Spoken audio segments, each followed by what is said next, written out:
the left side, that's yung Tiniento de Manila. That's the first council of Manila before 15 years.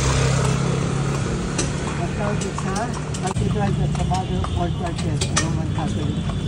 1581 na Manila Cathedral, but you made the time. Dito? Men, women, children, infant, starting to February 3 to March 3, 1940. Ano pangalan, sir? Mass grave po. Mass grave. Anong pangalan ng?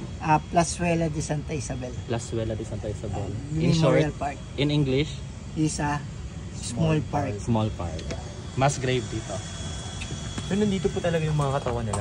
Po sinunog na 1945 destroyed Battle at the Paleo de Santa Isabel move out to the world there in Top Avenue at the back of the National Park. At in the right side is the Catholic Bishop from the rest of the Philippines. That is a number one last president, Rodrigo Roa Duterte. Here! Ito yung Cafe Intramuros. And then ito yung St. Augustine Church. It was built on 1571. It was never been renovated since the time of establishment. Okay. This is the place. There are parts of Intramuros which were already being destroyed due to the war of the Spanish era, and it's one of those establishments that was never been destroyed.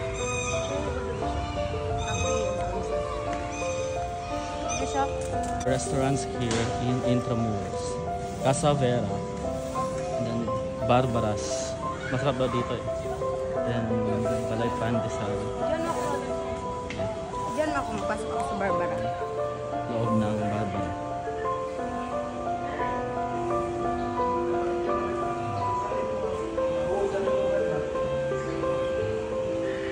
San Felipe na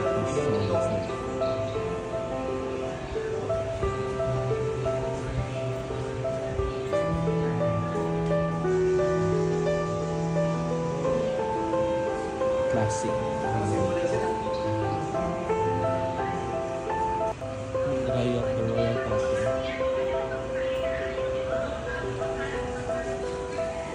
So this building is built since time immemorial.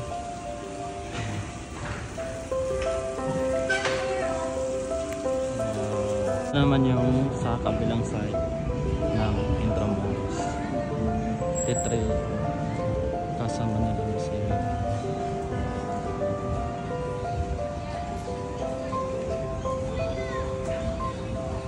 Okay, sa Casa Intramuros.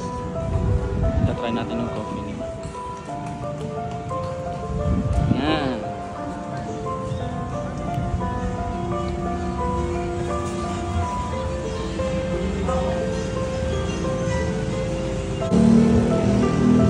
This is Saint Ignacio.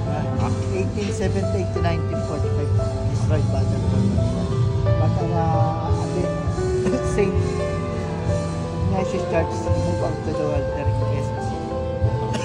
So this is Museo de Intramuros. It was then called Saint Ignacio. Saint Ignatius Church. Saint Ignatius Church.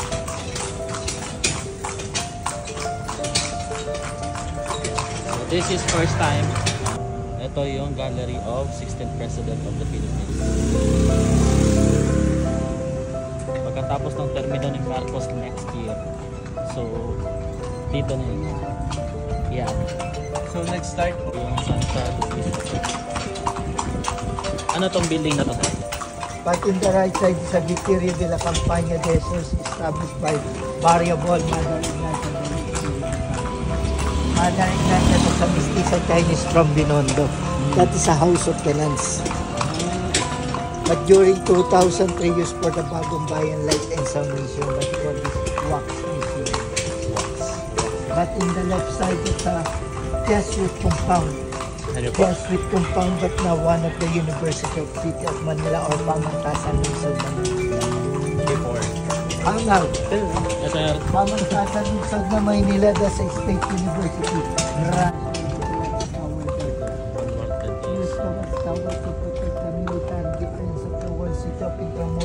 west part. Because 300 meters away from the one that is Okay.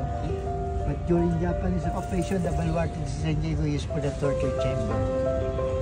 But Grabe, now, the baluarte de San Diego used for the wedding garden. Grabe, yung history ba kung tingnan mo? Grabe.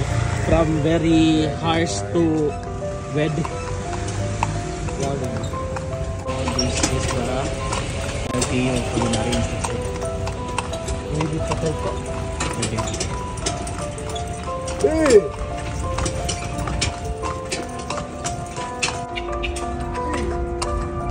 Baluarte de San Francisco, Dilao.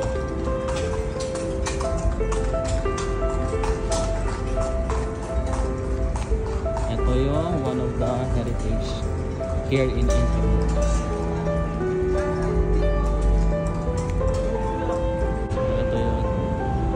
Dati, yung panahon ng gera, ito yung ginagamit nilang defense. May mga kanyon pa. Oh. Ayan. So dito sila nagtatago sa panahon ng gera dati.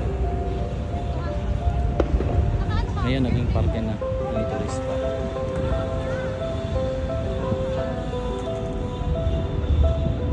Wow.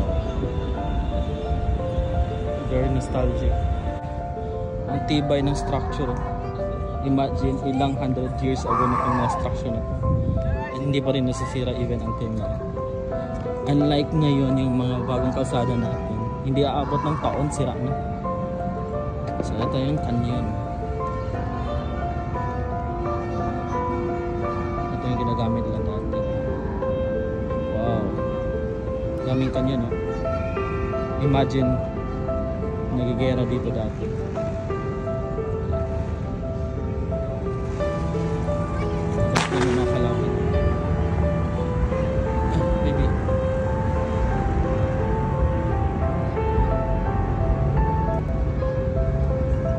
Sabi dito, Baluarte de Dilao, known at different times as San Lorenzo, San Francisco, San Fernando de Dilao, or simply Dilao. It was built in the late 18th century, 1800s pa lang to reinforce the landward side of the walls between Puerta del Parian and Puerta Real. So nirestore siya noong 1983 during the administration of the Philippines. Okay. Pupunta na ako sa mga kasama ko doon. Doon sila nag-antay. So, grabe, no? Grabe talaga yung panahon dati during 1800s. Ito yung Baluarte de Dilao. Ginagamit nila itong pang-depensa sa digmaan. Grabe ang tibay ng structure talaga. Hindi ko alam ano yung ginamit nilang semento dati. Pero grabe. Imagine 1800s pa to siya ng mga structure. Wow! Ito naman yung Puerta and Heaven del Parian. Wala man yan. Tapos ito naman yung Lyceum of the Philippines. See? The hospital is